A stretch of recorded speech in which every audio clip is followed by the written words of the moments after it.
Good evening, everybody. How you doing this evening? Let me know if you guys can hear me. I'm still tweaking audio just a little bit.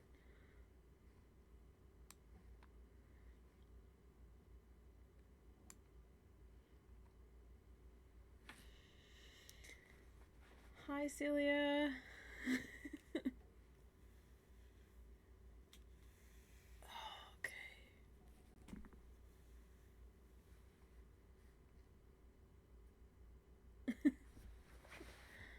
I decided I was gonna get cozy because I was actually cold, so I grabbed a sweatshirt.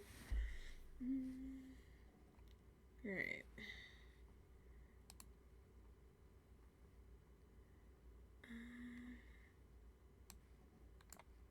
I am rearranging my screens. Give me just a second. Alright. How is everybody doing this evening? We ready for some story time?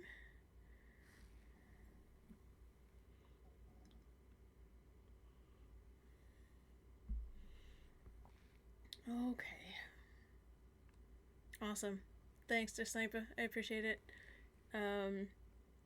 Tonight we're going to be finishing out Reflections of a Padawan. We have the last 3 chapters to do. The story itself was only 10 chapters long, so hey! I know you!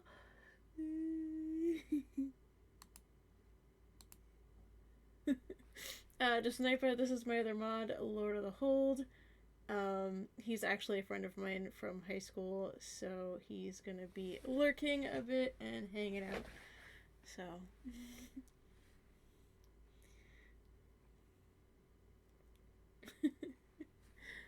Right, looks like we got everybody. I would recommend some blankets and maybe some tea. Get nice and cozy.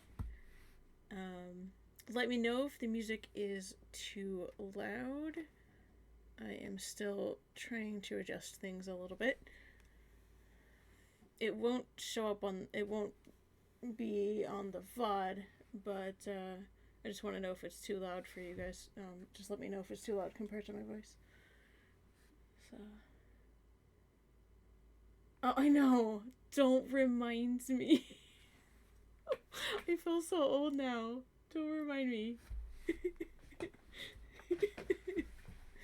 Oh, man. We'll have to talk later about that, Sir Lord of the Hold. Yes, I know. We'll have to sort that one out.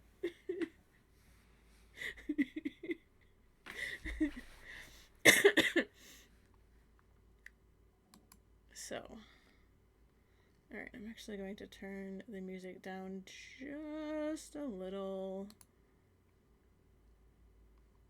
Of course, everybody's trying to get my attention right now. Of course.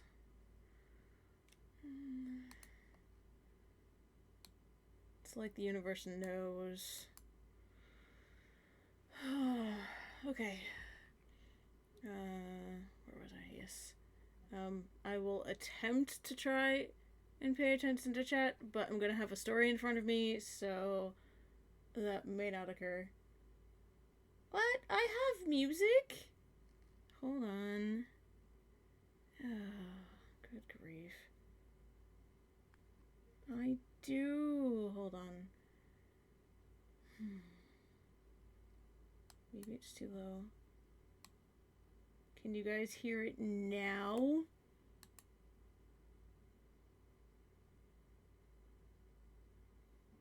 I really don't want to put it any louder because I'm going to blow my eardrums.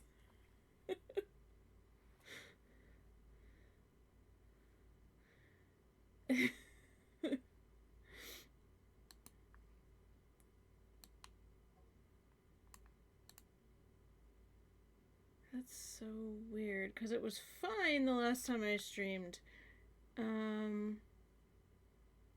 That's really weird. Alright,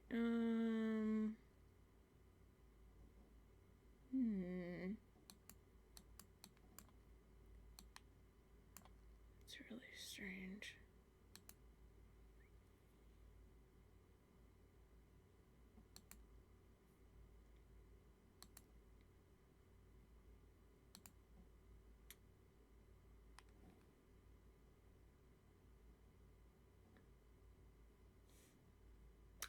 Well, give me a couple of seconds while I try and sort that out, okay? Give me just a minute.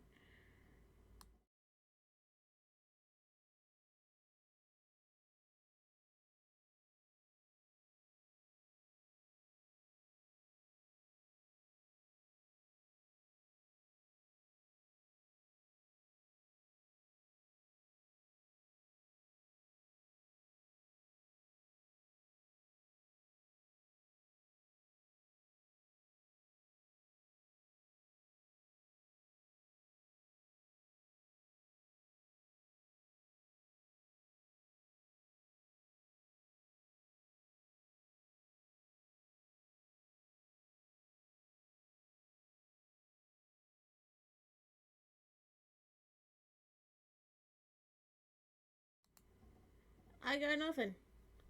Sorry, guys, no music apparently. It was working just fine the last time I streamed, so I don't know what's going on with that.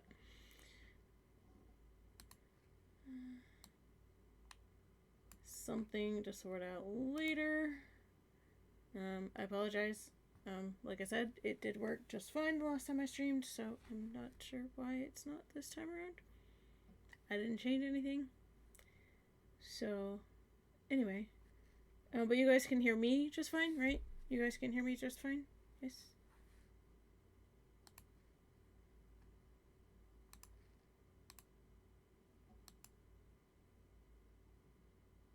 Please tell me you guys can hear me.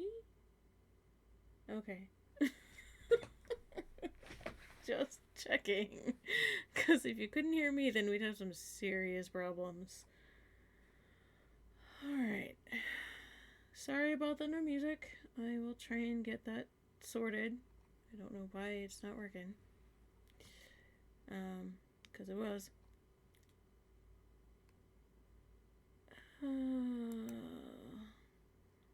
Anyway.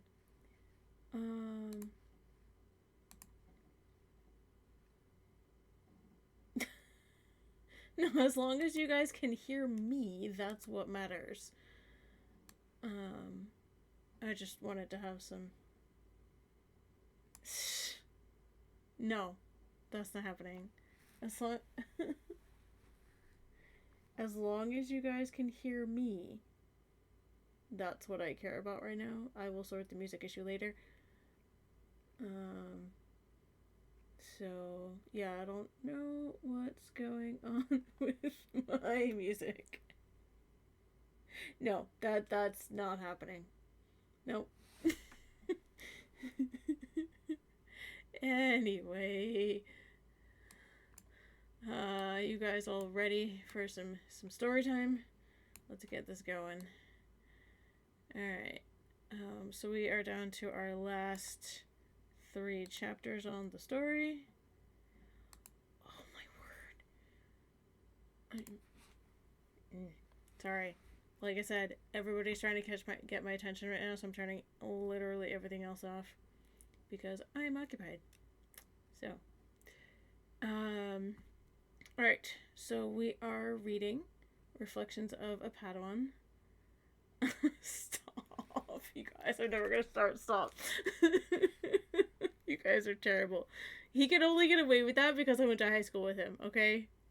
That's the only reason he's able to get away with that.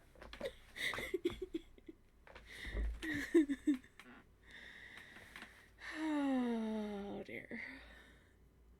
Anyway, I'll sort my music issue later. So, we are reading Reflections of a Padawan, Chapter 8, starting this evening. As long as you guys can hear me, that's the important part. Alright, okay. You guys are terrible. No, It's not happening.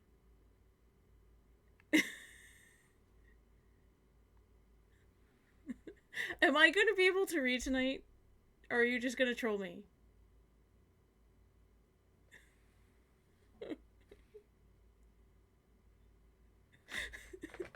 You guys. Are you going to let me read tonight?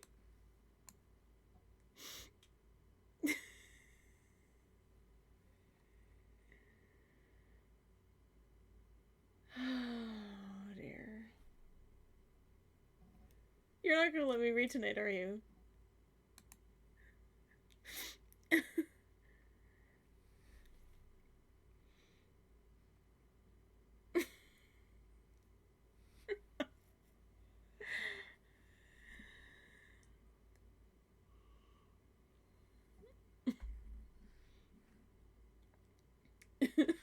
I love you too.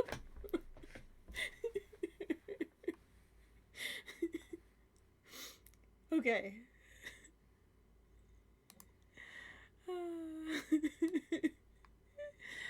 Oh, you guys. Okay. Okay.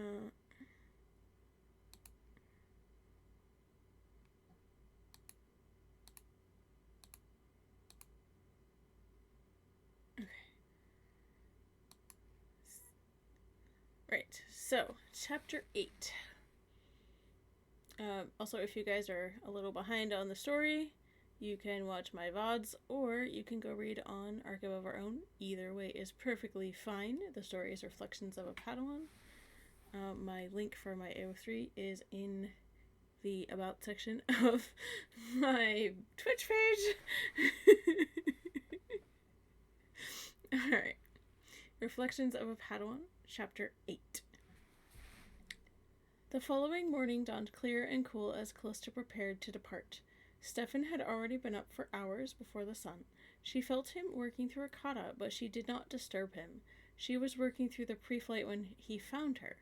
Looking up from the controls, she smiled at him. "Good morning, MasterCard." Smiling in return, he settled himself on the arm of the co-pilot's chair. "It was a pleasure to have you visit. I hope you can come again." He paused. "Andrea told me of your plans to return to Corellia. I feel that something big is going to happen there, so stay alert." Nodding, she turned to look at him. "Should I be worried?" "No. I believe that you can handle this. Just stay alert." "Yes, MasterCard." He rose and bowed to her before departing. "Safe journey, Callista. May the Force be with you." The ship rose gently on repulsors as Callista guided it out onto the tarmac and into the bright sunlight. The sky was a brilliant blue, suffused with the bright sunlight. Setting course for her return to Corellia, she rose into the brilliant blue sky. Breaking through the clouds, she punched out of the atmosphere and into hyperspace. Several hours later, Callista reverted to normal space and raised the hospital, requesting an update. One of the doctors she had worked with appeared on the screen. "Ah, Hugh Gesern. We are doing well. We have been able to treat everyone and release them, thanks to your help and contribution." She smiled. All in a day's work, Doctor." He nodded before cutting the connection as she guided the ship to the landing area behind her master's residence. She felt his familiar presence as well as his joy at her arrival. There was something else there, but he was hiding it. She felt someone else in the house, but couldn't quite place them. The mood shifted, and she narrowed her eyes. "I better get in there," she thought. This could get ugly. She stepped inside, and then took a step back, surprised at who was there. The mood was tense. Mephisto stood facing her old master, his face set in a look of outraged determination. Held tightly in his left hand was that curved Sith lightsaber, now active and casting an ominous red light upon his face. She looked from one to the other in confusion, her hand hovering near her own saber. "Master?" Mephisto glanced at Callista quickly, and a brief smile flickered across his face. "Ah, the young Jedi Callista. I should have known you were connected to this old one." He raised his saber from the low guard and circled around the older Jedi slowly, lowering his body almost as if he were tensing up to attack. "What's going on here?" Callista asked, drawing her saber. "What business have you here?" "This filth took it upon himself to start following me. I took it upon myself to spare him the trouble. Mephisto continued his slow circling of the old Jedi. Callista sighed. She was torn. She still harbored loyalty to her old master, yet she had helped Mephisto before. She pulled both sabers, activating them. I guess I have to do this the hard way, she thought, as she stepped between them. Her master looked at her. Callista, do you know this man? Nodding, she replied. I fixed his leg for him. Mephisto nodded. And for that, I am grateful, Callista. But the matter at present does not concern you. I think it does, she challenged. Oh. Then you have a part in this man stalking me as well? Still trapped on the old decrepit cliches of your order? I had no part in that, she ground out. I am simply protecting one of my own. Mephisto snorted. Protecting him? As open as I am to your philosophy, Young Jedi, your penchant for protecting in these circumstances is something I have never quite understood. It falls to the individual to accept the consequences of their own actions. Otherwise, they are like children running to their Jedi parents when the going gets tough. Whatever happened to Trial Under Fire, she sighed. He was right. Stepping aside, she lowered her blades. Her master did a double take. What's going on? She gazed calmly at him. This is your fight. You brought it on yourself. I have no part in it. She moved away to give them room. A wise choice, young Jedi. Mephisto took a moment to salute the old Jedi with his lightsaber. Anything to say before we get to the main event? Mark shook his head, then looked hard at Callista before turning his back. Let's get on with it. Very well. Before he had stopped speaking, Mephisto was already in the air, thrusting his saber toward the old Jedi's heart. His blade came up, blocking the strike, and pushing it aside. It was difficult to fight in such a small space. Twisting his body at the hips to add force to the strike, Mephisto flicked his wrist to bring the blade streaking back at the old Jedi. Mark ducked, whipping his leg out to catch Mephisto's ankles, while his blade connected with Mephisto's leg. Mephisto let out a hiss as he bent his leg to avoid the worst of the blow, but the flesh on his leg still sizzles under the heat of the blade.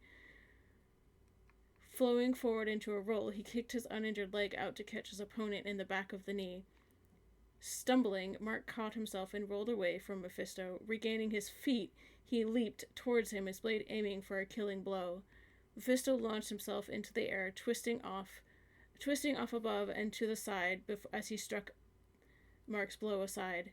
Landing slightly behind his foe, he stumbled again under the pain in his leg, but after a moment he smiled and resumed a ready posture. Mark whirled, his blade ready, as he glared at his opponent. Let's end this. Mephisto cocked his head to the side.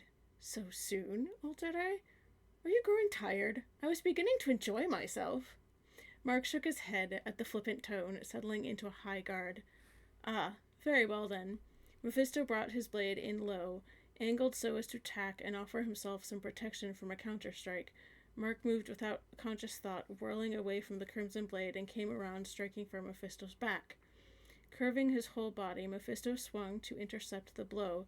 His saber arrived a second too late, and for the second time he received a glancing blow. Using the pain to fuel his battle lust, he used the momentum he already had to drive his knee into Mark's side. Mark doubled over, coughing hard. He barely brought his blade up in time to fend off another blow. Pressing the attack, Mephisto twisted his wrist as he slid over to the side of the fallen Jedi, stopping with his blade centimeters away from connecting with Mark's throat. Mark looked sideways at him. What are you waiting for? You think I am so cruel as to decapitate a fallen foe? No, Jedi, if I take your life, it will be when you are at your prime and not kneeling before me. Mephisto backed up, still holding his lightsaber in a ready position, yet more relaxed. Why did you follow me, Jedi? What advantage can you derive from stalking a Sith? Mark sighed as he stood up, still eyeing Mephisto. I was curious as to why you were traveling with Callista. I knew she was here on business, but I did not recognize the connection between you. Stepping up to them, Callista inserted herself into the conversation. I ran into him when I had to stop for repairs and offered my help. He accepted, and in return I took him where he asked me to. She still has much to learn, old Jedi, but I'd venture so far as to say she has more than her share of wisdom to compensate for what knowledge she lacks. I was as much interested in this as I was the assistance she offered me. Mark glanced between them, still suspicious. But why? Callista sighed. Because he needed it. I wasn't about to refuse him. Mephisto nodded to her and allowed his saber to drop further. Can you not feel the ripples of what is to come, old Jedi?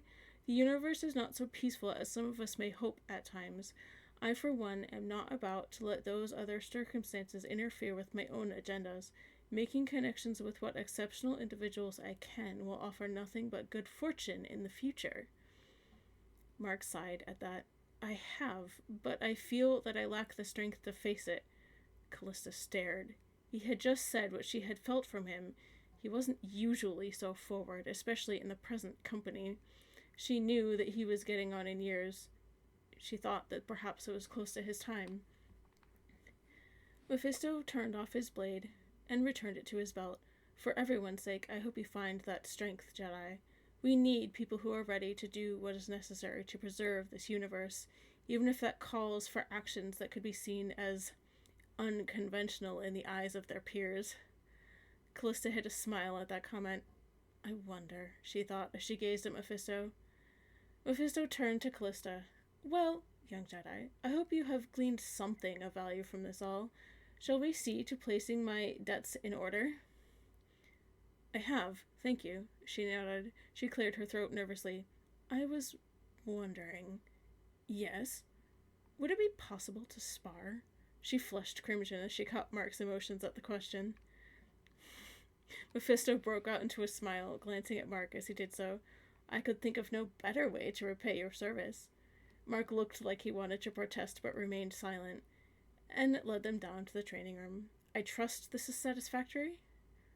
Certainly, old Jedi. It will do fine. Mephisto went about some quick stretches, and activating his lightsaber again, he moved through a quick and brutal routine. Are you ready? She nodded, drawing her own, and she set herself. Twin violet blades sprang into existence. She took a deep breath before she surrendered everything. She existed only in that moment.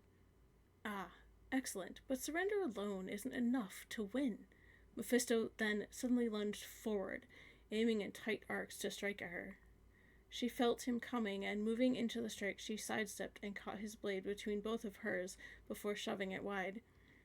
The deflection threw him off balance, but instead of fighting the motion, Mephisto used it to launch his shin into the side of her leg. She stumbled slightly from the impact, but quickly recovered and whirled away. But not before she returned the favor. Her left foot snapped out and caught him behind the knee, throwing him off balance. Arching back, Mephisto touched his hand to the ground and pivoted, managing to bring his feet back beneath himself.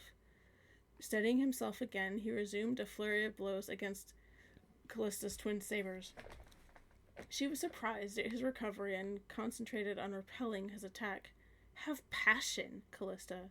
The strength the Force provides from without is admirable, but you must let it combine with the Force within if you wish to succeed. Mephisto stepped up the speed of his attack a notch, seeing if she could handle the intensity. She rose to the challenge, her blades moving faster than the eye could follow. She fell deeper into herself and reached into the Force at the same time. Much better, Callista. Fight with meaning. Mephisto broke off the attack for a second, and then, with a roll, aimed to strike at her legs. She jumped over it, striking for his shoulder as he rolled under her. Swinging his attempted strike wide, Mephisto barely knocked aside the attack and leaped to his feet. Still deeper. No holding back. She fell still deeper, slipping into the river of the Force, riding the current of it as she fought. She moved faster than she ever had, her sabers flashing in the dimness as she pushed him back, slowly. Mephisto smiled and followed suit, sinking into the rush of battle as he searched for an opening in her offense. She sensed a shift in his tactics and changed hers as well. Her saber snapped out, crashing against his as her other one struck for his legs. Mephisto hopped briefly into the air, and whipping his hand out, he grabbed onto the hilt of her lightsaber. As he continued to assault her other saber with his own, he began to bend the violet blade toward her throat. She wisely dropped the saber and attempted to step away from him. Their sabers tangled, and Callista went down in a heap but rebounded quickly. Mephisto nodded and dove in with his blade again, aiming for a punch at her face as he did so. She caught his hand in her own and twisted it away from her, which sent him flying. She then kicked his blade wide, her foot connecting with the curved handle. Mephisto landed unceremoniously on the ground, but managed to roll himself up to his feet after a second. He assumed an empty-handed fighting stance, but after considering for a second, he relaxed and bowed to his opponent. We could continue, but it would be pointless. Combine the inner power with the outer, and you have all the strength you'll ever need. She bowed in return, her breath still coming fast from the speed of the fight. Her left leg felt weak where he had kicked it, but it would heal. My thanks, she said, after a moment. Moving to retrieve his lightsaber, he smiled. It's been a while since I've had the opportunity to spar with someone. He hooked the saber back onto his belt and made to exit the training room. Unless you have further need of me, I think I'll take my leave. She smiled. I'll be all right. If you ever need me, you know how to find me. She chuckled as she picked up on Mark's emotions once again. Mephisto nodded. I'm sure we'll meet again. As for you, Jedi, he said, turning to Mark, as much as I can understand your reason for following me, I prefer to keep my activities to myself. Unless you wish to finish our duel at some point, I suggest you steer clear of me in the future. From the feelings I can glean from you at the moment, I'm sure that won't be so hard to accomplish. Mark looked back at him calmly and then nodded. You can be sure of that. Callista just stood there as she thought back over the fight. She had been part of the Force like never before. What did it mean? She paused in her musing to call out to Mephisto as he departed. He stopped and turned to look at her. Mephisto, one question. He nodded and then waited. You said earlier that you were open to my philosophy. What did you mean? She saw Mark pause as well. Mephisto considered that, while most Sith feel that Jedi are wasting their energy on helping those around them, Mark bristled at the comment but restrained himself. I do not. I have come to understand much of the Jedi philosophy, and while I do not ascribe to all of it, there are portions that I do. He glanced at Mark and then continued, Mercy is part of it. I do not feel that it is honorable to strike down someone who is injured and defenseless. He smiled at her. You showed me kindness when most would have avoided me. I thank you for that. Mephisto bowed and departed, leaving only Mark and Callista in the training room. She could sense him as he left, and his sense changed to one of gleeful satisfaction. Then it hit her. What have I done? She sank to the floor under the weight of her horror as her saber clattered from her lax grip and bounced across the room. Mark came over and sat near her. This was something she had to deal with. But he wanted to be sure that he was there for her. Tears splashed down her cheeks, pooling on the floor. Why did I even listen to him? He's not my teacher. Mark could feel the anguish rolling off of her in waves, tilting her face up so that she was looking at him. He looked directly into her eyes, speaking over the connections that they'd always had. Callista, we all make mistakes. No one is perfect. I commend your giving spirit, but it could prove to be your downfall one day. Don't let that happen. I was saddened when you stepped away from that fight. I know that you felt that you owed him something, but you don't. He played on your kindness. I needed you, and you let me down. He paused. What's done is done, and all we can do now is learn from it and move on. Nodding, she used the hem of her robe to dry her tears. Mark pulled her into a hug. Remember what I said to you all those years ago? She nodded. You said that if I ever needed you, you would be there. He smiled sadly. I only wish you had done the same for me, but you still can. How? The next time you meet him, remember this. You owe him nothing. He owes you nothing. He has his own agenda, which obviously includes manipulating people to his own ends. She nodded and shifted to a meditation posture. Just sitting in that pose helped clear her mind. It was as if someone had flipped a switch. Where her thoughts had been clouded before, they were sharp. She could clearly see what Mark meant. She had betrayed his trust, a realization that hurt him deeply. In spite of what had happened, she did not blame Mephisto for what he had done. She was the one who should have been more aware. Callista remained with her master for several days. Her guilt remained, but it had diminished. Meditation eventually came easier for her, as her thoughts were clear. I'm gonna have to switch headphones. Give me just a second. One moment. I'll be right back.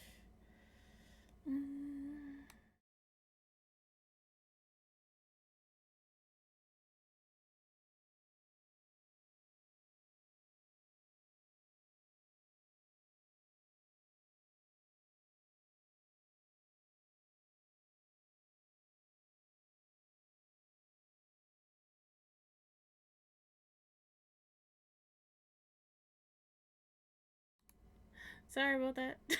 My headphones were dying. Alright.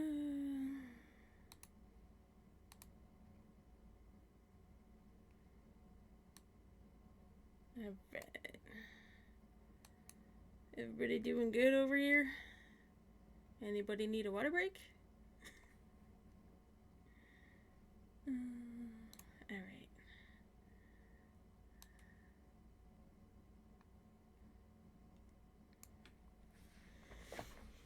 Okay.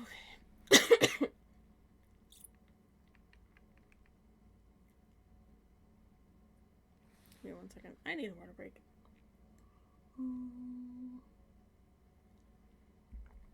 Okay.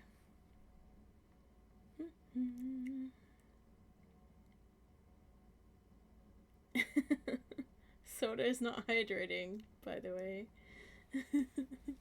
But sure, I suppose that counts.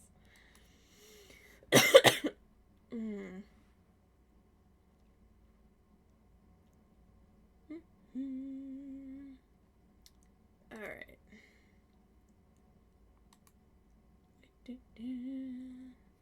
Okay. There.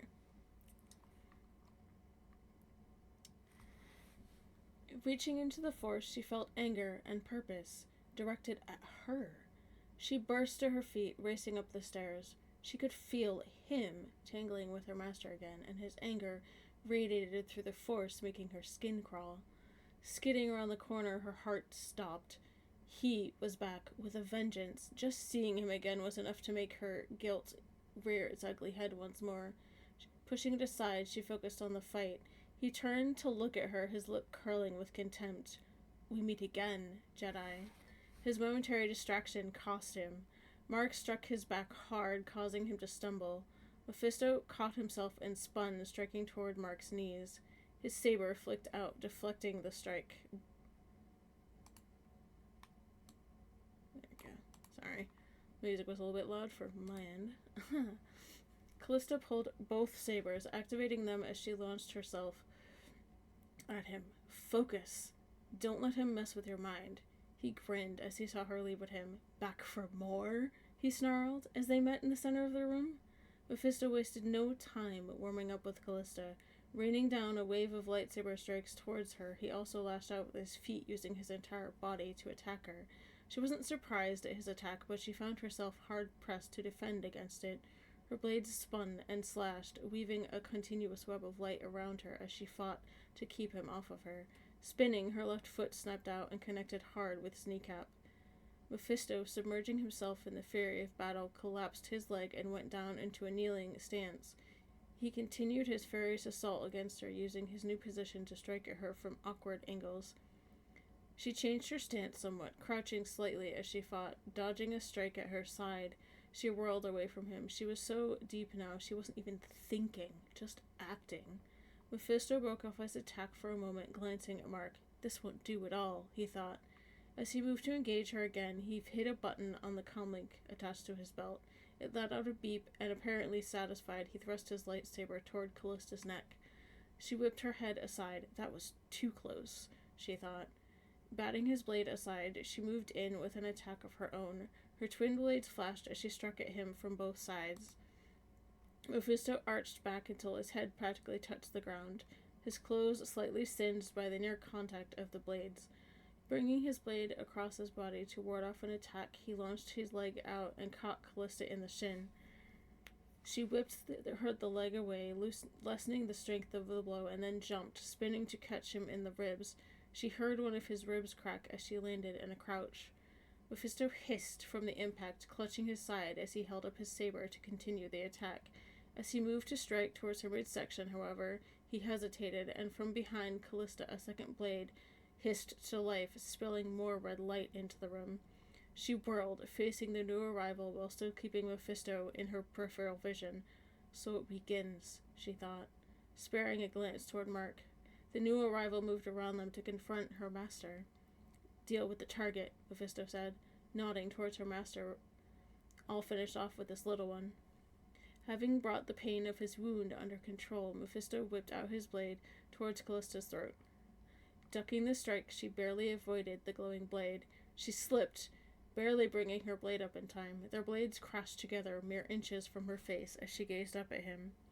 As Mephisto sneered and continued his onslaught, the other Sith began his assault. Less acrobatic than Mephisto, he assumed a solid stance and began to steadily bash away at Mark. Mark easily kept him at bay at first, but almost lazily batting aside the strikes, but he was not as young as he used to be, and he began to tire. Callista backed away from Mephisto and sprang to her feet, setting herself again. Mephisto continued, as always, to barrage Callista with a range of lightsaber blows, but the injury to his ribs prevented him from doing any fancy maneuvers. Hoping to end the confrontation all at once, he kicked for her knee as he aimed for a punch towards her jaw. Backing up, she tripped and crumpled as his foot smashed into her kneecap. Slamming up her pain block, she rose shakily to her feet, balancing carefully as she used the force to steady herself. Mephisto launched another kick, and at the same time as the other Sith pressed the attack against Mark even harder, he kept throwing random punches to overwhelm the aging Jedi. She scooted out of the way of the second kick, expecting it. Spinning, she backhanded her saber towards his neck while the other struck for his knees. Mark stumbled as he caught a punch to the stomach once more. The Sith blade sliced into his shoulder, forcing Mark to switch his saber to the other hand. Mephisto twirled his blade down to block the lower attack, but as he bent to avoid the upper blow, his ribs limited his mobility. Too late, he began to turn his head to the side, and with a sizzle, his right cheek was grazed by the violet blade. An ugly burn covered the right side of his face. The other Sith, meanwhile, was having far better luck with his adversary. He drove his fist into Mark's damaged shoulder before backing up and gesturing for his opponent to attack. Mark's face crumpled as he fought the pain. Clenching his jaw, he raised his saber in front of him, the green glow reflecting from his gray eyes. He charged his opponent, sweeping his blade around to strike at his legs. Surprised by the vigor of the attack, the Sith didn't have time to fully dodge the strike. A deep cut into his left leg sent him to the ground in pain, but still holding his blade high to continue the attack. Sensing his partner's agony, Mephisto disengaged Callista to attack Mark from behind. Oh, it's working now? Okay. I don't know why. Yay, it works. Callista sprang at him, attempting to hold him back. Mephisto spun and grunted again from the pain of the movement, but as he met Callista's attack, he hooked his foot around Mark's leg, knocking the old Jedi off balance. The other Sith wasted no time seizing this opportunity and thrust his blade directly toward Mark's chest. The speed of Callista's leap worked against her as she leaped at him. He whipped around, backhanding her across the face with the butt of his saber. She went flying across the room and landed in a heap. Struggling to her feet, she wavered slightly. Mark whipped his blade around, but he was too slow. The Sith sank his blade into Mark's chest. Callista crumpled again as Mark's agony rippled through their connection. "No!" she cried, out in her mind. She could feel Mark's presence in her mind. "Be careful, Padawan. Do not fall into their trap. Be strong." His voice faded as she saw him suddenly lay still. The triumphant Sith slowly rose to stand above his fallen foe. Examining the body to make sure the wound was nothing less than fatal, he gave a satisfied nod and turned to face Callista. Mephisto, sensing the young Jedi's pain, stepped off from his attack. "Loss is never like they try to teach you, is it, young Jedi?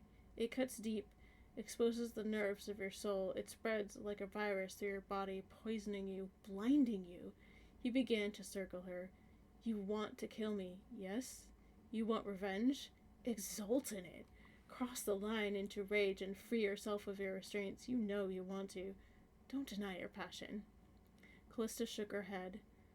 falling into the force, she felt her grief slowly wash away to be replaced with determination as she faced off against her opponent once more. "You'll have to try much harder than that," she growled at him. "Ah, so stuck on the cliches then. Pity." Holding his hand out to his wounded partner, he gestured for him to hand over the other lightsaber. "We'll even the odds," he said, raising the blades in the next before swinging them down at Callista. She lashed out with both sabers, knocking his aside as she spun and kicked out at him. The kick caught Mephisto in the side and gasped from the pain as he stumbled for a second, falling deeper into the battle fury. Setting everything else aside, he attempted a stab at Callista's gut as he swung the other blade around at her arm. The blade grazed her stomach and she dropped her arm, barely avoiding the other blade. She rose and kicked out again, her feet catching him in the chest this time. The force of the blow rippled through his body, putting pressure on his ribs. Impervious to the pain, he swung both blades up from below, aiming to cleave her in half. She flipped over them, landing hard on her bad knee. Shifting her weight, she brought both blades up in a mid-guard, the hilt held level with her hips. Her breath came fast as she fought for balance. Mephisto swung both of his blades low as he sunk down, throwing the whole weight of his body into a strike to her legs. She struck out with both sabers, catching him across the shoulders before she rolled clear of his own blades. Though he could barely feel the pain, his arms spasmed from instinct and his grip on the sabers loosened. It was evident that his injuries were taking a toll on him. Twirling out the blades in wild arcs, he came at Callista with a fierce but exhausted resolve. She set herself as he came toward her once more, her sabers spinning. She backhanded her blade, knocking one of his aside while she fought to block the other and keep her balance. Mephisto's blades continued to swirl towards Callisto's vulnerable areas, but they were slowing down. With each blow, his strikes grew a hair more inaccurate, less focused. She could feel him slowing, and she stepped up the speed of her defense, her blades crashing against his at incredible speed. One of his blades slipped through her defense, grazing her shin again. Encouraged by the glancing blow, Mephisto put all his effort into overcoming what seemed like a wall of violet light that were her sabers. He was growing desperate, feeling the reserves of his energy slipping away. Callista backed up a step, her movements a blur as she dodged his blades, her violet one snapping out to deflect a strike to her shoulder. He seemed to be moving in slow motion compared to the speed of her movements. Mephisto's strikes were getting steadily clumsier. He overcommitted to a downward slash and lost his balance. In a last desperate attempt, he swung both blades towards Callista's waist. Her blades snapped down, but not fast enough. The crimson blades bit into her skin, leaving a wide burn mark. Her blades wavered, the pain threatening to overwhelm her. "Hey, Ivory." Mephisto, breathing hard, smiled in triumph. "This is the end, Callista. All things must die in their own time, and like your master, your time has come." He seemed to have trouble focusing his eyes on one spot, but he still managed to raise his blades in preparation for a finishing blow. Callista pulled strength from she knew not where. Steadying herself, she raised her blades once more. Mephisto's strike came down with what little force was left in his body, aimed at Callista's head. He feinted a kick at the same time, hoping to trick her into moving into his attack. She managed to catch his blades on one of her own, straining to hold him off. His foot struck out for her side once more, and she reacted without thought, her second blade whipping out. It sank into his leg, and the stench of burned flesh rose in the air. Mephisto fell back, the pain washing over him. His partner, motionless until now, moved to help him, but Mephisto glared at him. "Stay out of it," he roared, holding his sabers up to defend himself. She approached him, her sabers steady as she pointed them at his throat. "Any last requests?" she asked, her voice ragged as her pulse pounded in her ears. At last, a faint glimmer of fear could be seen in Mephisto's eyes. "Don't forget what is to come, Callista. This is only the beginning. Neither should you forget the fury within yourself. In time, all emotions must have their outlet." He closed his eyes, grasping his sabers tightly. "Finish it. Send me on to the next great mystery."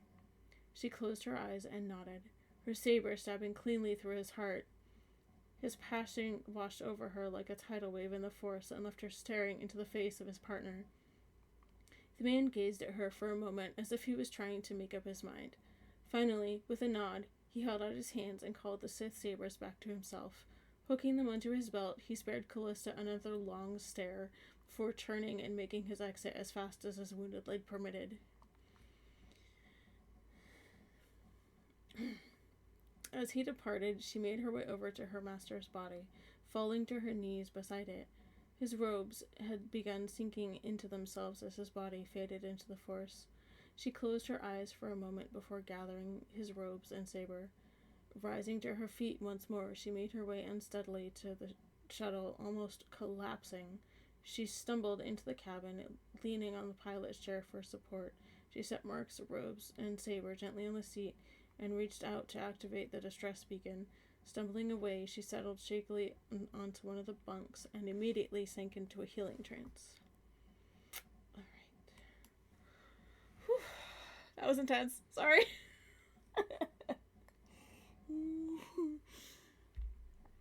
Also, doing voices is really hard. Hi, Ivory. How you doing?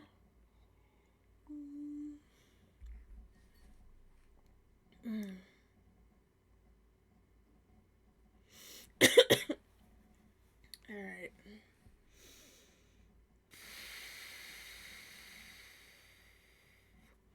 I'm taking a couple of minute break here.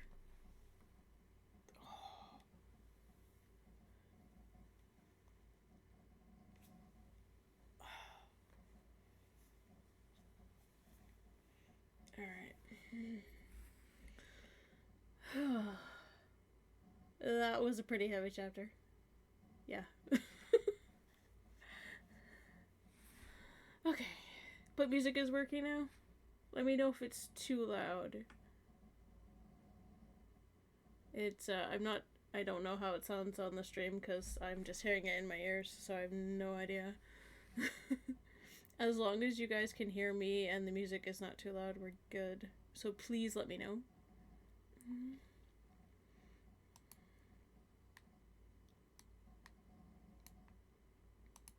Okay. Alright.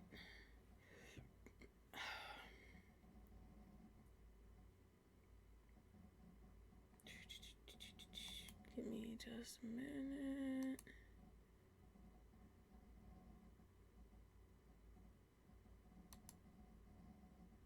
Okay. Alright. Shall we continue to chapter 9? That was a bit longer than I was expecting. Sorry about that.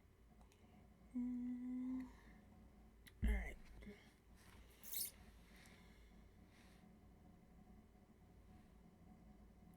Chapter 9. Okay, yeah, I just dropped it just a little bit. Okay. I could drop it a little more if needed. Let's see.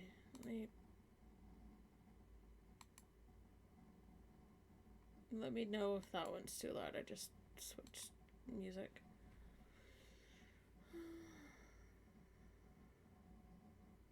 Alright.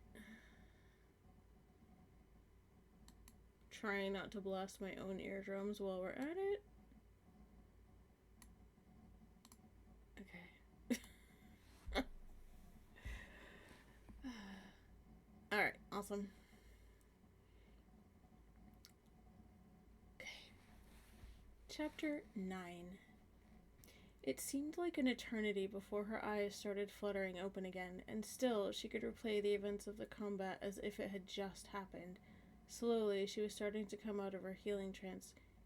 Easy, she heard a calm voice bring her back into consciousness. Focus on my voice, Callista. Let it lead you back to the present. Master Azad? Callista warily said as she tried to open her eyes. Where? You're on Coruscant, Andrea Card said softly as she stayed there. Daddy picked up your signal and we found you in your ship. Callista softly nodded as she attempted to sit up, with Andrea helping her and bringing the back of the bed up to support her. How long was I in the trance?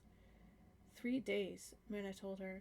Master Card rechecked Master Faulkner's home before they brought you here. Where's your father? Callista finally asked Andrea as she rested. The High Council is meeting, Andrea told her. Your duel has brought a lot of things forward that they're discussing. When you're up to it, they wanted me to bring you into chambers. To see the High Council? Callista asked as she looked towards the ceiling, wondering what they'd ask of her. What of Master Faulkner's effects? Jolkran Tam's hologram asked, being transmitted from his offices at the Jedi Academy. Christian Jin found that he had living relatives on Corellia, Stefan said as he motioned to his fellow Jedi. She and I delivered Mark's effects personally to them and explained the circumstances of his passing. This brings too many questions, Relin Volcom said as he leaned forward. Aye, it does, Aenor said as he nodded agreement. We've not heard or felt anything from any kind of remnant of the Sith for some time. Not since you battled Welt on Dagobah, Stefan, and even then, some years before that. Master Alderaan has a point, Kai Kwon De added. The Sith have never attacked us openly. This could be the beginning of something larger in scope. It is definitely a change in tactics, something we must meditate and focus on, Stefan said, suddenly closing his eyes before returning his attention to the meeting. The young lady is awake. I think it was a fine display of courage and swordplay, Addie Clem said from his side of the council chamber. With this and the previous events that Master Valen described when she visited Mark's house yesterday to feel the sense of the battle, I think she's taken on more than many of our Padawans have faced. I also believe so, Aenor said as he looked at Stefan. With Master Valen's assessment of the fight and your judgment of her fighting skill, I say that she has passed any equivalent of the trials. Do the rest of you think so? Stefan asked, getting nods of agreement from the rest of the council. Very well, then. Andrea, if Callista is ready, please bring her to the council chamber. Yes, Father. Callista, Andrea said as she remained by the bed, the council is ready for you if you are up to it. Callista slowly opened her eyes, squinting at the bright lights in the medical ward. I think I can manage. Andrea nodded and started to help her sit up and stand up carefully. I can support you if you need me to. A small smile passed over Callista's face. Thanks, but no. She rose slowly from the bed, fighting off the dizziness, and after a moment she stood. Andrea kept her close as they left the medical ward and began to go down the corridor to the lift that would take them to the central tower. Ever been there before? Callista shook her head. Not alone. I went once with my master when I was on Corellia. Well, I think it'll be much different this time, Andrea told her as they kept walking. Nodding, Callista concentrated on walking. She was so focused that she didn't see the young Padawan coming down the hall. Watch out, Andrea said before the young man stopped just short of smacking into them. Falco, you gotta watch out. He blushed. I'm sorry, Miss Card, I didn't see you there, you know? He glanced at Callista. Healer, I wanted to offer my support to you, seeing as you've been through a battle with the Sith and all that. Callista gave Andrea a sideways look, which her friend just shrugged. The battle was only supposed to be known by the council, but word tends to travel fast around here. Chuckling, Callista replied, I should have known better. The temple is the one place where things do tend to travel.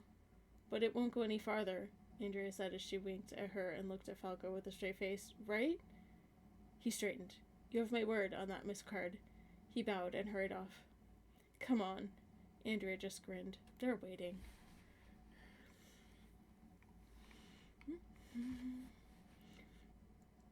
Padawan Jassarin, Stefan began to say as Callista stood in the center of the council chamber, Andrea by her side in case she needed support. I see that you are recovering well from your encounter. I am, Master Card, she said softly, and I thank you for your arrival and your assistance to get back to the temple for further attention. Stefan nodded at this and continued. We all mourn for Master Faulkner's passing, but I will pass on something that he would be telling you now. We all face terrible decisions in our lives and in our duties. Life and death decisions like the ones you've made that can not only affect you personally, but possibly the lives of millions in this galaxy. Being a Jedi means making such a decision and trusting in the Force to carry out what must be done to protect the people, and it is not a burden that can be carried out lightly. Stefan looked deep inside of her with the Force, feeling her spirit within, as all the council was doing. Do you accept this responsibility? Callista stood there, lightly tapping into the Force to maintain her stance, and drew from it what she needed to know. She would no longer be able to think of only her relationship to the Force, but her responsibility as a healer and to the people. I do, Master. Stefan nodded again, looking to the other members of the council. After a few moments they stood in unison, closing the circle around her. Stefan's look was one of pride as he looked at her. Callista Gesserin, it is the decision of this council after much discussion to confer upon you the elevation of your rank, he said as the council raised lightsabers high in unison. Congratulations, Jedi Knight. So, Andrea said as she started helping Callista out of the turbolift from the tower, what are you going to do with the braid? Callista thought a moment. I was thinking to send it along to Master Fakhno's relatives. Andrea thought about that. I don't think any of his family was part of the order, were they? I mean, I don't know if they would truly comprehend the meaning of it. You're right. What would you suggest I do then?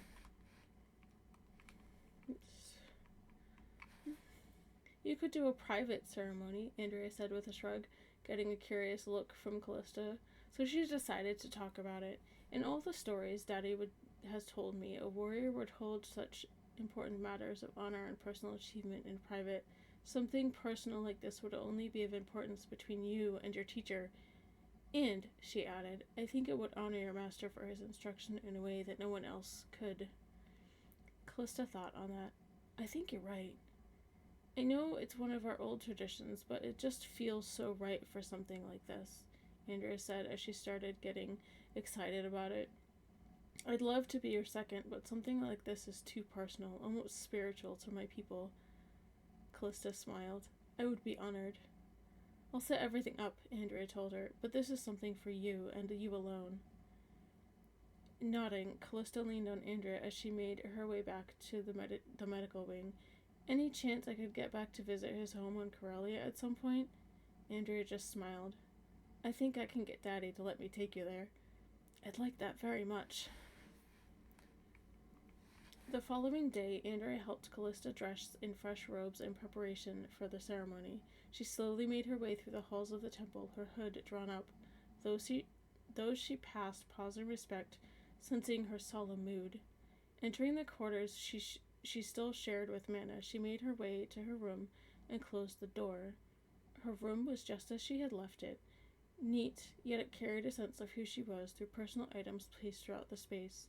She lowered herself carefully onto the bed before gazing around the room for a few moments. On the desk rested a hologram of her and Mark as he presented her with a gift for her 15th birthday. She smiled, remembering that day like it was yesterday. He had given her a copy of a book on force healing. It was that book that had helped her develop the skills that she now used. Coming back to the present, she slid off the bed before kneeling carefully on the floor. Her hood fell away from her face, and she pulled her hair aside. She paused for a moment, meditating before she continued. She felt a familiar presence in her mind, as if he was standing right next to her. She smiled. Master. The air in front of her shimmered as an ethereal image began to form, and her master stood before her once more. She had heard the stories of some Jedi returning to visit people after their passing, but had never personally experienced it. He smiled, regarding her much as a father would regard his beloved daughter.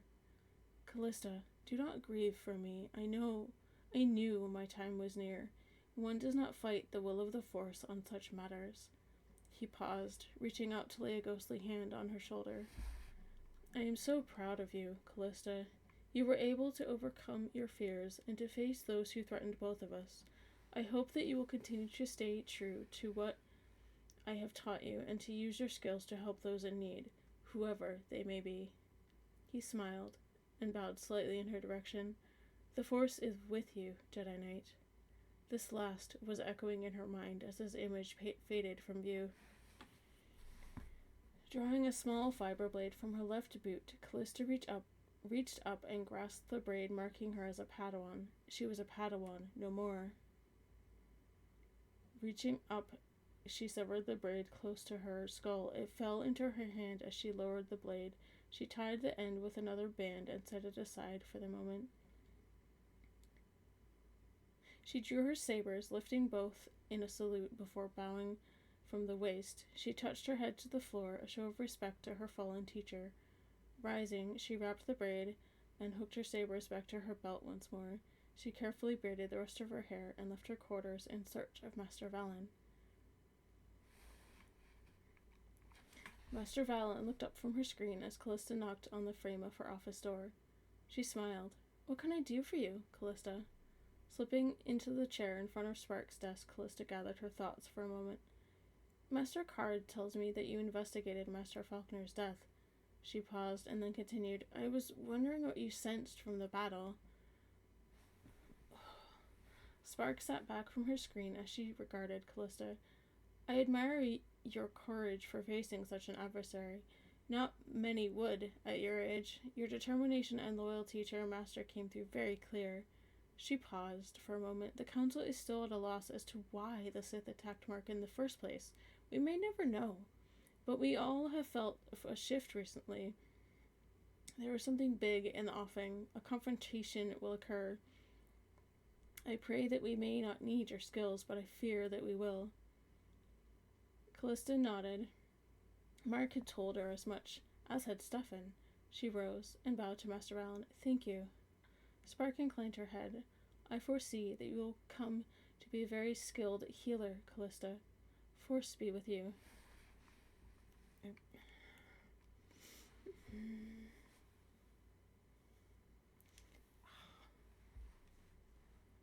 I'm okay. Just stretching a little bit.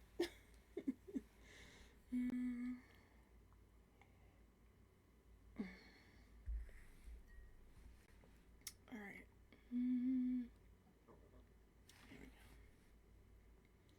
Callista sat on her bed in the medical wing, lost in thought. She kept thinking back over her third encounter with Mephisto. Why did he come back?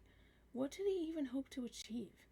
She gazed down at her wounds, only seeing traces of them now that they had almost fully healed. Her knee was still weak, as her kneecap had pretty much been shattered from Mephisto's kick. Stefan walked into the room and lightly tapped on the wall to get her attention. She glanced up, blushing a little as she realized she hadn't sensed him. "What can I do for you, Master Card?" "I just wanted to see how you were feeling," he said as he walked into the room. "Andrea told me of the ceremony she suggested to you. Do you feel changed after you did that?" She thought a moment. "Yes, I do. I think it was a good way to honor him." She trailed off, thinking again of the battle. "Something's disturbing you," he said as he stood there looking at her. She sighed. "I just can't figure out why he came back or went after Master Faulkner. What did he hope to accomplish?" "We don't know. But we're doing everything we can to figure it out," Stefan told her as he sat on the side of the bed. "I feel that we may be facing something larger here, but I won't trouble you with that thought right now. Andrea told me that you were wanting to go back to Corellia for something." She smiled. "I would like to visit his home one last time. There's something I need to do there. He told me once about something that he wanted me to do if he was killed." He nodded. "Do you wish to go alone, or would you like Andrea to accompany you?" "It's something I need to do on my own." "Very well," Stefan said as he looked at her. "Be careful in your trip, Callista." "I will, Master Card." She rose carefully to her feet and bowed to him. "You think we did the right thing?" Einar asked Stefan as his old friend walked onto the observation balcony. "You'll have to be more specific, old man," Stefan replied, his latest joke centered around whose hair was showing more gray. Einar didn't smile this time around. "Granting her knighthood already. When I think back on it, maybe we needed to give it a few months and see how she deals with Master Faulkner's death. You remember how Bryn turned out." His voice faded as the memories of his former Padawan came back to haunt him. He had failed her terribly.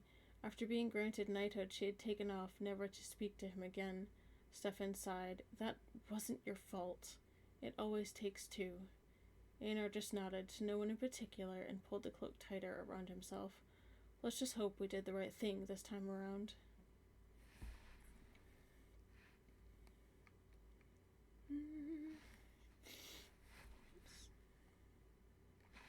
His house looked just as it had 2 weeks ago. She could still sense the intense emotions from the battle that took place.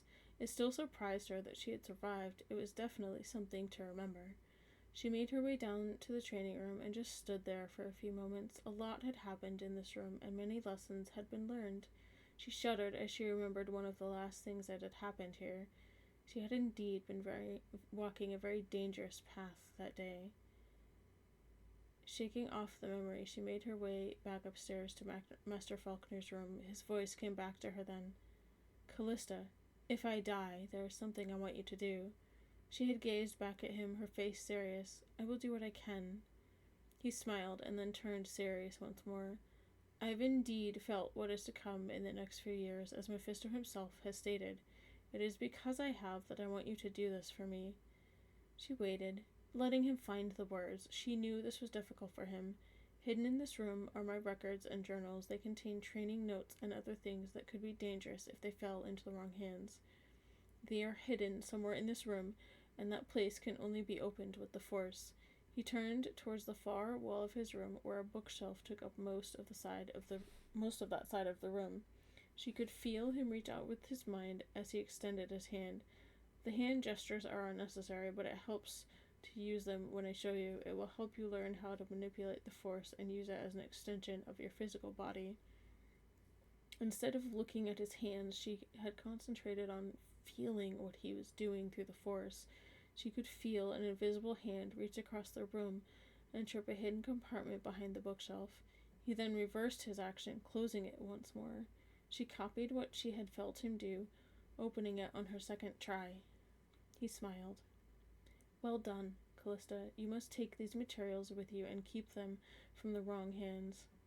A shadow passed over his features.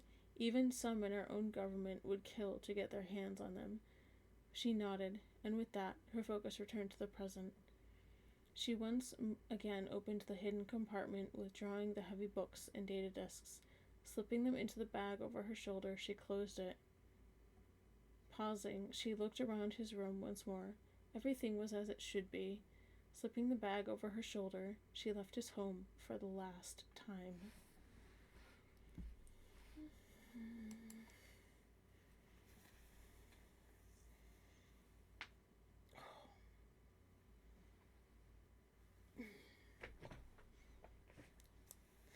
Alright, guys. One more chapter. Shall we continue to the end of the story?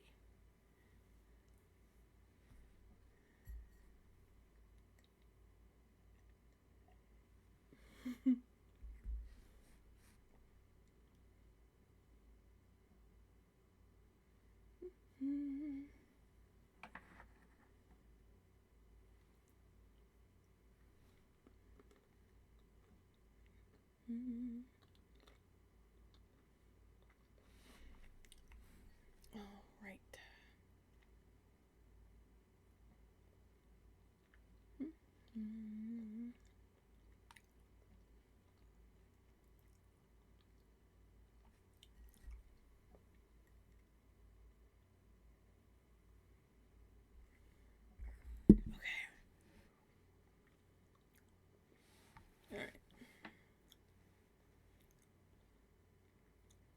Chapter 10. "It is good to see that you have returned, Callista," Ari said, pulling an ancient leather-bound book down from the shelves of her office and laying it on the desk before Callista. The young woman nodded. "I heard you had a run-in with a Sith and lost your master to the Sith's blade," Ari continued in a low voice, her eyes watching Callista's reaction. Callista took a deep breath, her facial expression never changing. "Yes, he was lost." "And what did you learn from his death?" Ari asked, rounding the desk and coming to sit beside Callista. "Death is part of life and cannot always be stopped," she answered. "Yes, this is true," Ari said as she laid a hand on Callista's chest, gently sending energy into the young woman's chest. The warm feeling spread throughout Callista's body, and suddenly she felt sadness. "The other half of the lesson is that you are human. Jedi or not, you are going to feel grief for your master, and you must grieve for him, Callista," Ari told her softly. as unexplained tears began to fall from Callista's eyes. Callista touched the tears with her hands, surprised by the sadness she felt within her. Ari pulled the young woman to her, taking the girl in her arms. Shh, cry if you want. In time, the sadness will go away. Just don't be like me and let it turn to anger that freezes your heart cold, Ari whispered into Callista's hair as she held the girl tightly. Callista knew what Ari was talking about. Losing her husband, Mikron, in a convoy that was attacked by the Yuzambong. It had devastated Ari, and Callista also knew that Ari didn't want the same feelings for her, losing her master to a Sith blade. You are progressing wonderfully. Continue to come see me, and we shall work on a new skill. Force shields, Ari said after a few moments of Callista sniffling and silence filling the room. Force shields? I can already do that. Slightly. Yes. I feel you have a partial genetic trait. Shields formed by the Force surround some of your midichlorians, much like mine are all surrounded, thus allowing you to do this, Ari said, putting a hand out and forming a crystal-like force shield in the palm of her hand. Callista watched as it grew bigger and surrounded them both. She watched in amazement as Ari drew her sidearm and fired from within the shield. The blaster bolt exited the shield and struck a vase on Ari's desk, shattering it. Sorry. Ari then rose from her seat beside Callista and walked out beyond the shield and turned before pointing the blaster at Callista and fired. She flinched, expecting the bolt to hit her, and then realizing that the shield had stopped the blaster bolt, much as she had done in her training a few times with Mark. They are extremely useful, and we will continue working on developing your ability. It may not be as strong as mine, but the ability is there, and we must work on strengthening it, Ari explained, before holstering her weapon. Thank you, Master, Callista said, rising from her seat. You're most welcome. I will see you tomorrow for another lesson, Ari said, dismissing the young woman. She watched as Callista left her office, hope brimming over. She's going to be a great one. I only pray that I'm steering her in the right direction, Ari thought to herself. Oh, sorry. Her conversation with Ari still running through her mind, Callista wandered through the temple. It was late in the afternoon, and most were still in class. I thought I had grieved, she thought to herself. She drew her hood up, hiding her face as she walked. Her feet seemed to move of their own accord, and she looked up as she found herself in the Room of 1,000 Fountains. This was one of her favorite places in the temple for meditation, and she found it calming. Moving farther into the room, she found a secluded spot and settled herself on a rock, staring into the flowing water. She drew her knees up, resting her chin on them, and pulled her robe close about her. The agony and grief that had lain buried in her soul, but now it bubbled over. Tears splashed down her cheeks, soaking into the fabric of her robe. She thought back over that fatal battle that had claimed her master's life. Why? She shook as the grief coursed through her. She didn't know how long she sat there. It felt like an eternity. Rising from her seat, she laid her robe aside and drew her sabers. The twin blades sprang to life, casting a violet glow over the area. Sinking into the force, she leaped into the air, her leap turning into a flip. She landed in a crouch, both blades extended behind her. Bursting up from her crouch, she whirled, her blades striking out to the side. As she worked through the kata, she could feel her grief dissolving slowly. It eventually was replaced with calm and a determination to honor her master's memory. She finished the kata, pausing to bow to an imaginary opponent before extinguishing her blades. Your focus isn't on the kata, a voice came in behind her. Callista stopped and turned to find Master Card standing there. She blushed crimson. I'm sorry, Master Card, it's just... I understand, Stefan said as he walked over. Master Ari taught you that there's more to grieving?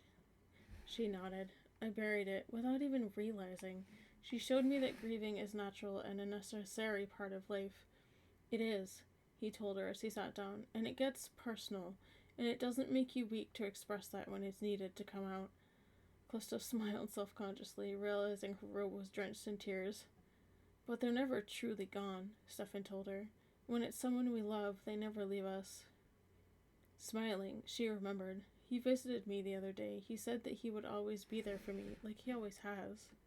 As I said, Stefan said with a smile of his own. Has Ari talked about further lessons? She has, actually. She would like to start working on my shielding ability. Stefan nodded. A useful technique, that. Along with continuing your medical studies? Yes, it is. I was able to work on it a little bit when I studied with Master Faulkner. Good. Your technique with the saber must have been spectacular in your duel, he said as he looked at the fountains. Your opponent was highly skilled, so you must have been in top form. Callista chuckled softly. I surprised even myself. He almost ended it for good a couple of times. I suppose that you've heard from several others that we think that this is something more? I have. I've actually been trying to figure it out. I think it may happen soon, but I don't know when, Stefan said as he got up. But I wanted to check on you before I leave for a while. Going home? She asked as she rose with him. For a bit, Stefan said as they walked down the corridor. Andrea has recently received her knighthood as well, and we have business to attend to on Obersky. I wish you well on your journey then, Mastercard. Thank you, and I wish you well on your studies. They bowed to each other and he departed. Callista made her way to the medical wing. There was not much to do at this point in the day, so Callista settled herself in one of the chairs in Mana's office to do some studying. No!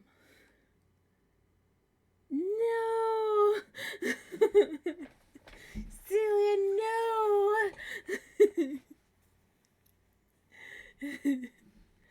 Okay.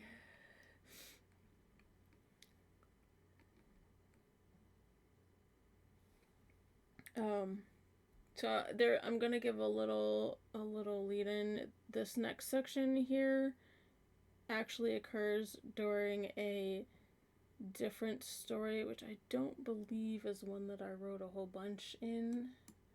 Let me double check real quick.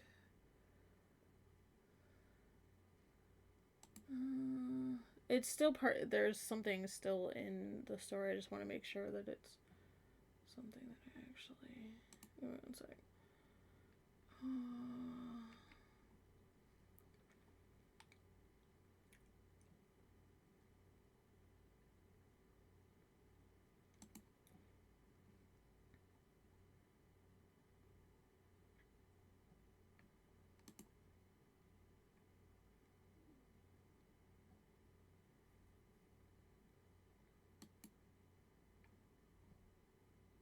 Yeah.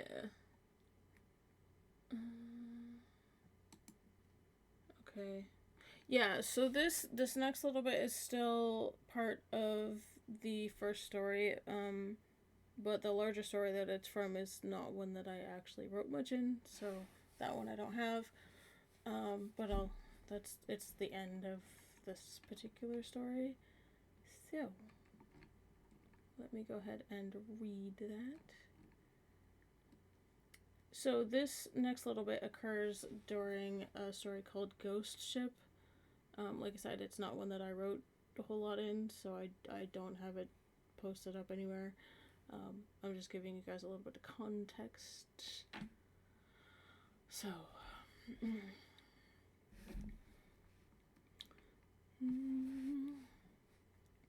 packing her things a few days later brought back memories. She had kept a few of Master Faulkner's books like he asked. She had placed a spare set of robes in her bags, hiding the precious books. Her comlink beeped loudly, the emergency signal. She thumbed it on. Callista, she whispered. She was still shaken from what had happened only a couple of hours ago. Ari had arrested Master Card, and to her it seemed that the Senate was grasping at straws. She turned her attention back to the matter at hand. This is Mana. Please get off Coruscant as fast as you can. There's an X-Wing prepped for you in the hangar. May the Force be with you, she whispered, and the connection went dead. Grabbing her bag, she ran from the room. The temple was in an uproar. She dodged students and fellow knights on her way to the hangar. There were few ships left in the hangar, as many had already departed. She spotted the floor supervisor. Master Azad reserved a ship for me? The man nodded. Yes, healer, right over here. He pointed to an XJ wing parked off to the side. That will do fine, thank you. She bowed. He smiled back, his worry radiating through the Force. May the Force be with you, healer. She vaulted into the air, and aided by the Force, she landed smoothly in the pilot's seat. The pre-flight seemed to take an eternity as she waited for the engines to warm. Pulling her helmet on, she keyed the flight controls. XJ-739 requesting launch clearance. Her comm clicked. 739, you are clear. Force be with you. Roger, Control. The craft slowly rose on repulsors, the noise reverberating off the walls of the hangar. Aiming for the hangar entrance, she shot out into the open space and into the traffic beyond before she kicked the sublights in. The mottled sky of hyperspace streaked by beyond the canopy of Callista's X-Wing. Her mind still reeled from the events of the previous few days. Who could know that the Senate would arrest Master Card? She had received word that he had made it safely back to Catan, so she pointed her fighter in that direction. Scrambling her comm, she tight-beamed the transition to the Card residence. NRXJ-739 requesting landing clearance. Come on in, came a voice familiar to her like no other. Be quick, Callista. I suspect there may be scouts in the system. Roger. She dropped through the atmosphere fast, pulling up to slow her descent as she neared the Card residence. It's touchdown, she said, as she felt her landing gear meet the tarmac inside the hangar. Andrea was already inside and started to lower the ship into the cavern before Callista even began to power down her engines. Come on, she said as Callista exited the ship, looking up to make sure the doors had closed. Callista hopped out of the X-Wing quickly. What's the rush? There's a lot of concern right now, Andrea told her as they walked out of the hangar. If the Bothans had a hand in any of this, there's no telling if they've already been trying to set up a network here in the system or any of our colonies. That's why I didn't identify myself by name. What can I do to help? I'm not sure what we can do at the moment, Andrea said as they started up the stairs. Daddy's got a message from an admiral in the New Republic intelligence. He was wanting Stefan to come with him and investigate a planet in the Enderon system. Callista frowned at that. What does Enderon have to do with any of this? All of this, basically, because of that. She pointed to where Blue Talon rested in the hangar. Everyone has been drooling over using this technology to expand their own strength. Daddy was starting to investigate a contractor that was rumored to be developing just that. There was even people who tried to break into the house to steal Daddy's plans for this one. They what? Callista's shocked voice carried out of the stairwell and caused the others to look up in surprise. They're all in custody, Andrea told her. Please, Callista, manners. You are on Catan, remember? Callista looked down for a second. I apologize. I didn't realize they would go so far as to steal the technology. Neither did we, Andrea said to her. It's starting something even Daddy didn't foresee. I'll help in any way that I can. You have my word on that. If things get worse, we may, Andrea said as they reached the living room. Callista paused in the living room, bowing to Master Card. I'm pleased to see you well, Master. And I'm glad to know that everyone's getting out of Coruscant safely, Stefan said as he sat there. Any problems? Had to dodge a patrol on the way out, but made it to hyperspace before they caught up. I did as well, Stefan said with a nod. You noticed the second X-Wing in the hangar? She nodded. From the looks of it, it was from the Von Wars. Stefan chuckled at that reference, an old XJ series that the previous owner took the time and attention to restore. She grinned. I'm glad some people still show interest in old fighters for your sake. Actually, I'm one of them, Stefan said. I just don't have the time. She laughed slightly and then sobered. It seems like none of us have the time for that kind of thing these days. Speaking of time, he said as he got up from his seat, Renice and I need to prepare for our rendezvous with Admiral Drayson, if you'll excuse us. Nodding, she said, be safe, Master Card. To be continued. That is, the next story is Prelude to War, which we will start on Wednesday. Sorry for some of the kind of jolty reading.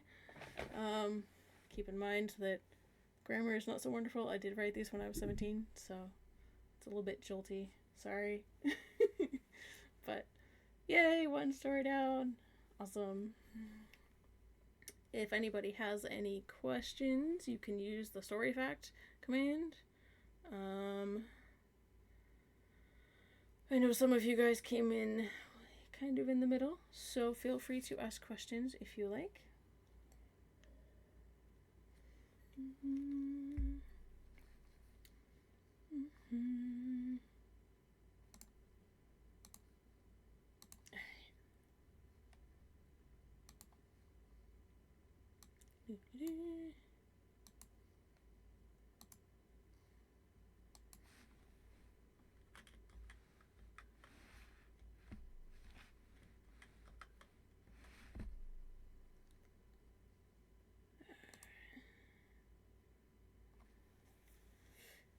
Nobody has questions? Really?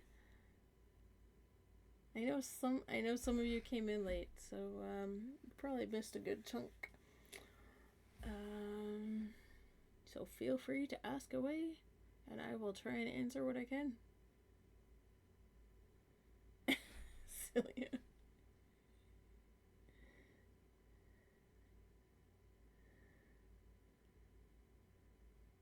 Why are you waving at me, Celia?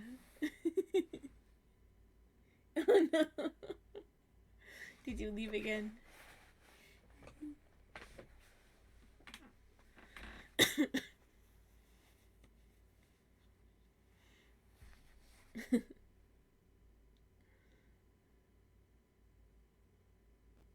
Oh, nice.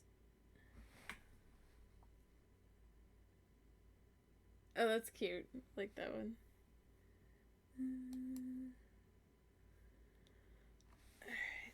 Alright.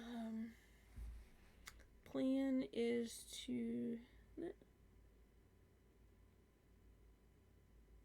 Oh, okay.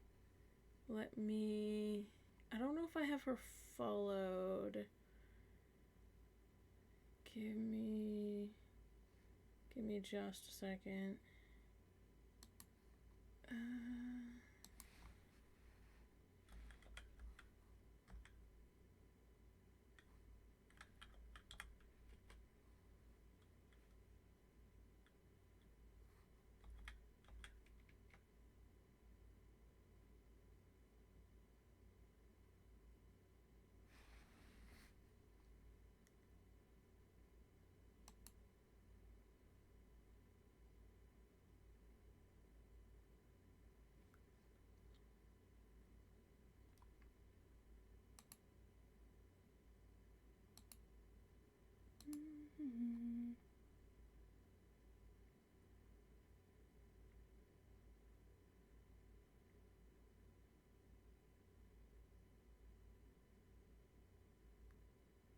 Okay, give me just a second here.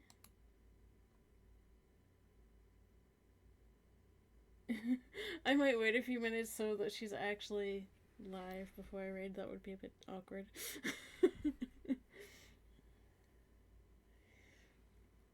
Oh. So I may wait a few minutes. So please, if anybody has any questions about anything we read tonight or any of the previous chapters, please feel free to ask. And if you want to know what story we're reading next, you can ask that as well.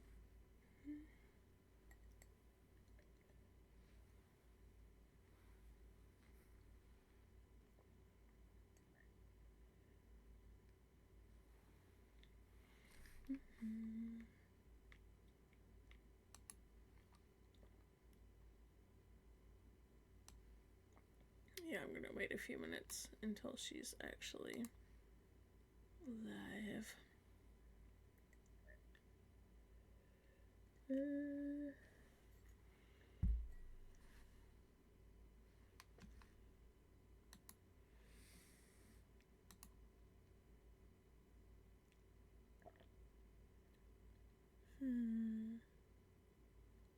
could also raid into Demon. I'm actually surprised he's still streaming.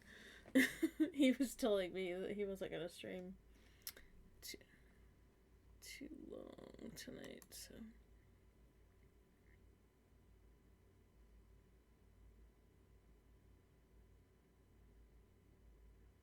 Okay.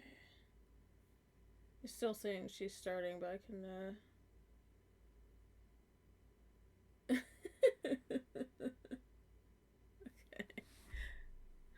Alright. Okay. So let me get that set up.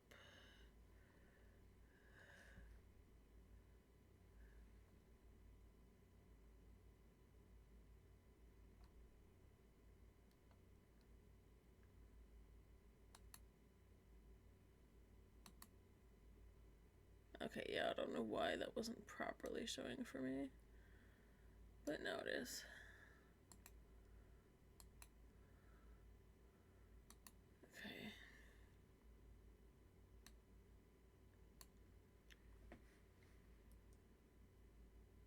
Okay. Alright. Okay. I'm setting that up right now. So give me just a second.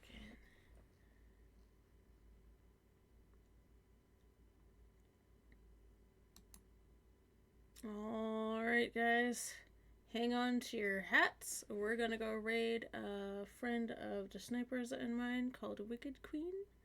So grab your let's do this. Grab your favorite emotes, or you can do that.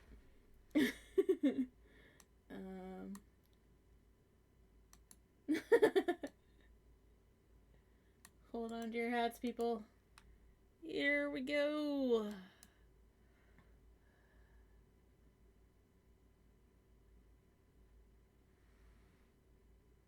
4 seconds. Alright, here we go.